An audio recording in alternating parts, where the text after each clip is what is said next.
why don't you guys tell the story of how you guys met?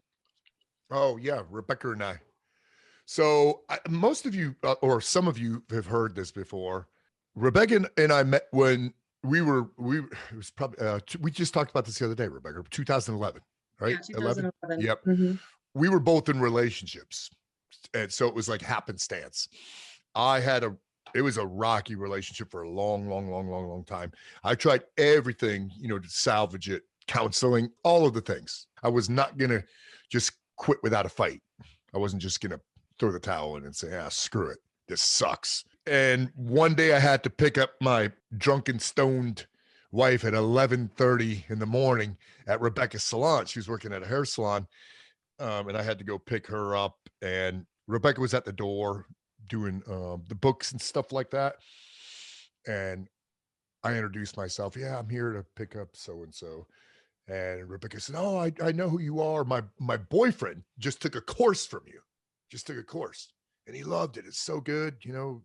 And we chit chatted what 2-3 minutes, something Yeah, like that. maybe, yeah, 3 minutes while she was getting her shit together. Yep. And then boom, we both went different ways. Rebecca moved out to the West Coast. I was finalizing a long, rocky domestic nightmare.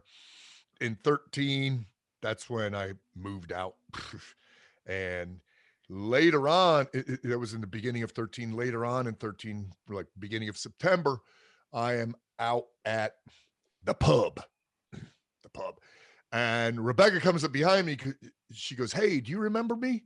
And I went, in my head, I was going, damn straight, I freaking remember you. I mean, come on. But I just said, "Oh, yeah. You're Rebecca. You work at, Bamboo." And I said, "You're dating Roy." She goes, "Not anymore." I was like, "All right, got that." So anyway, that's how it started. And then I tried to woo her. CJ. Woo. Yes, woo her. Do people still say that these days? Woo? Yeah. I don't know. But it was little things like I noticed she was carrying a boot knife. So I asked her, and this is maybe the next night, I don't remember. And I said, "Hey, what kind of hardware you got there?" And she showed me. It was real cheap and it was dull. But I thought it was cool that she was carrying a boot knife anyway. So the next day I go out to a sports store and I get a good knife. And I'm like, "I hope she shows up again." I hope she shows up to the pub again. And she did. And I said, "Hey, Rebecca, I got something for you." And I just put it in her hand. And we shared a beer. I may have walked her home that night, but I walked her home a couple nights in a row, and she didn't have a light. I gave her a flashlight, and then she gave me her number on a book of matches. I was like, Which, "Oh, bless his heart, he just didn't realize what was happening because I yes." gave him the matchbook and he just looked at me like, the fuck am I supposed to do with this? And I'm like, Yes. he just like, Okay. open it up. It's not, Yeah. I know you don't need matches. And he's, oh, right. So freaking true. Anyway, that's how that whole thing started. Yeah.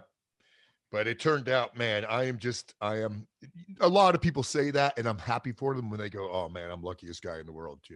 But I am truly blessed with Rebecca.